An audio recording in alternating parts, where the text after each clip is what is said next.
what this individual wrote. For a long time, and she asked me what I thought. And I could genuinely tell this individual's heart was in the right place.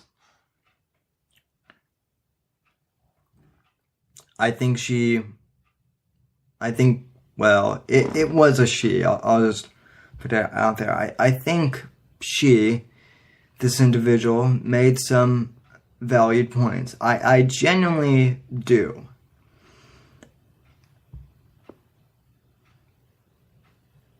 But here's the problem with the liberal left's theory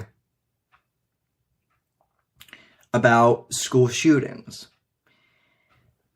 Folks, it's not the guns themselves that are the cause of the shootings.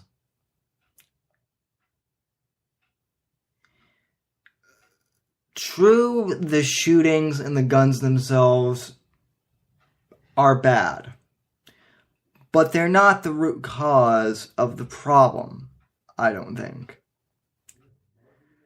Because a gun is a gun. It's an inanimate object.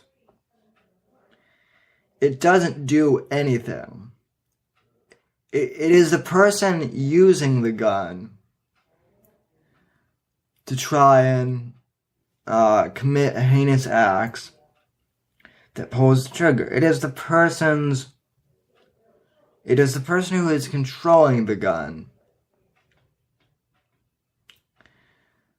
that is responsible for all this. Well, this individual, she said, well, I know that, but what if we took away guns? No one would be able to kill. And we wouldn't. She said, Sam, I fear for your safety. I feared for your safety last year when, after Sandy Hook happened. I was worried that something like this would happen at your high school, and I'm worried that when you go to college, that this might happen on your college campus. So as I said, she was doing it out of compassion, valid points, emotionally I think, and greatly appreciated concern. However,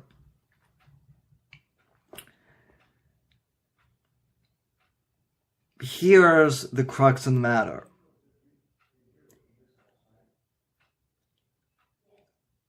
People will find ways to hurt and kill other people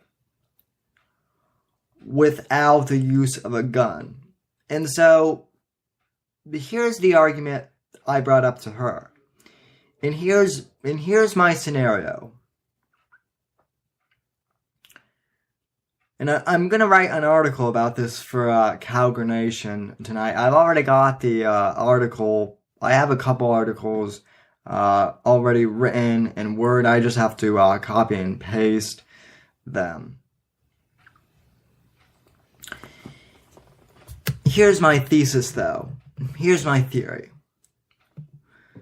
Suppose that, for all intents and purposes, for this scenario, the liberal left and the anti-gun crowd finally gets their wishes.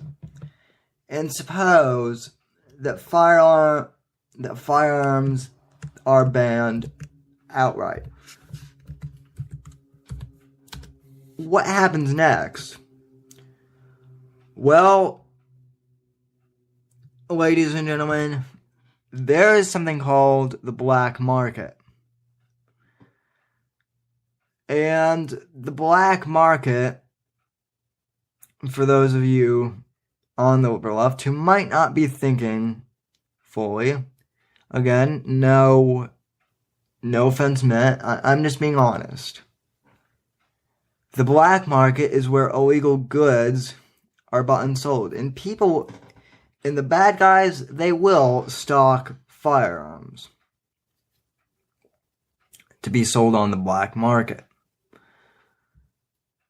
So first of all, my first point is that bad people can get guns anytime they want. Even the disgruntled high school kid, believe me, if you're off your rocker enough to kill someone, you will find a way to do it.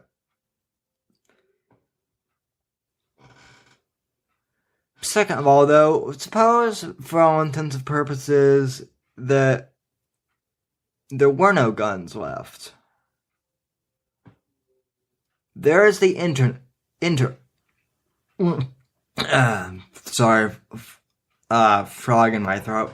There is the internet out there. And there are books out there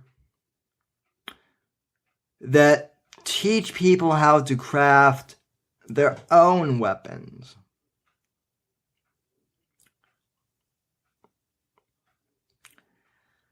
And there are books and websites on how to build pipe bombs and make deadly weapons using everyday household products. So, we got rid of the guns, but there are still disgruntled people out there. So next thing you know,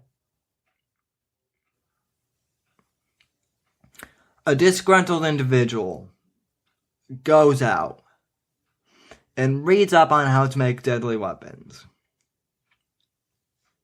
Goes out and builds a bomb. And ends up blowing up a school and killing several classmates. Now that's a horrifying thought for anyone. But we got rid of guns, and that was supposed to solve the problem. So then here is where the slippery slope comes in. And here is where many anti-gun proponents kind of have to nod their head and say to me, Sam, you're right about this. Or they just say, I don't know, I can't give you an answer. So here's the question I posed to them. And here's the question I pose to you, the audience. Okay, suppose a whack job built a pipe bomb out of everyday household supplies. Now, I don't know what's needed to make a pipe bomb. Okay? I don't know specifics for a pipe bomb, so I don't know if pipe bomb is the right term, but let's suppose that someone makes a bomb with a bag of fertilizer and a couple of gardening tools and rigs a bomb. And it goes off and it kills several people. Well then, what do we do? Do we immediately start banning all household items that could be potentially used in a deadly sense? And keep in mind, there are hundreds of everyday items. Glasses can be used to cut people. Windex, a couple of household cleaning supplies, I believe are toxic when mixed the right way or the wrong, or the right way, depending on what your purpose for them is. Do we start censoring the internet? Do we start taking away things and censoring things in the name of safety? Because that's what we would have to do. And I've asked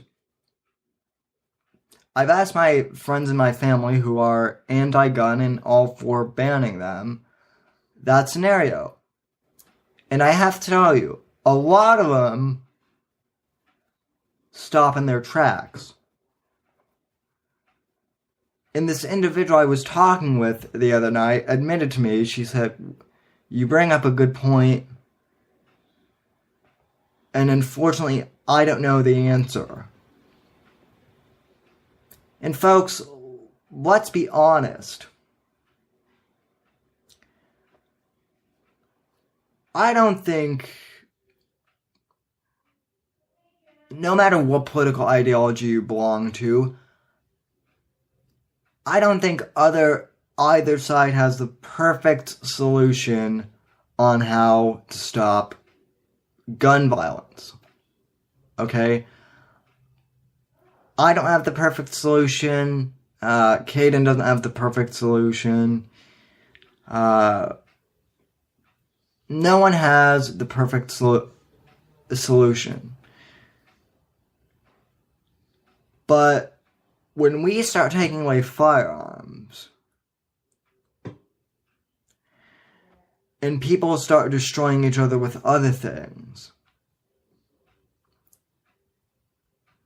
violence will just continue. And this is a much bigger problem than just weapons. This is a topic that I do want to get into a little bit when we come back from commercial break. Because gun violence is just a symptom of what's going on. Also, I have some audio coming up. And I want to hear your thoughts and comments on my theory. And I'll read the comments when we come back from commercial break. You're listening to the Whitfield Analysis on the Junior Factor Nation Radio Network. We'll be right back.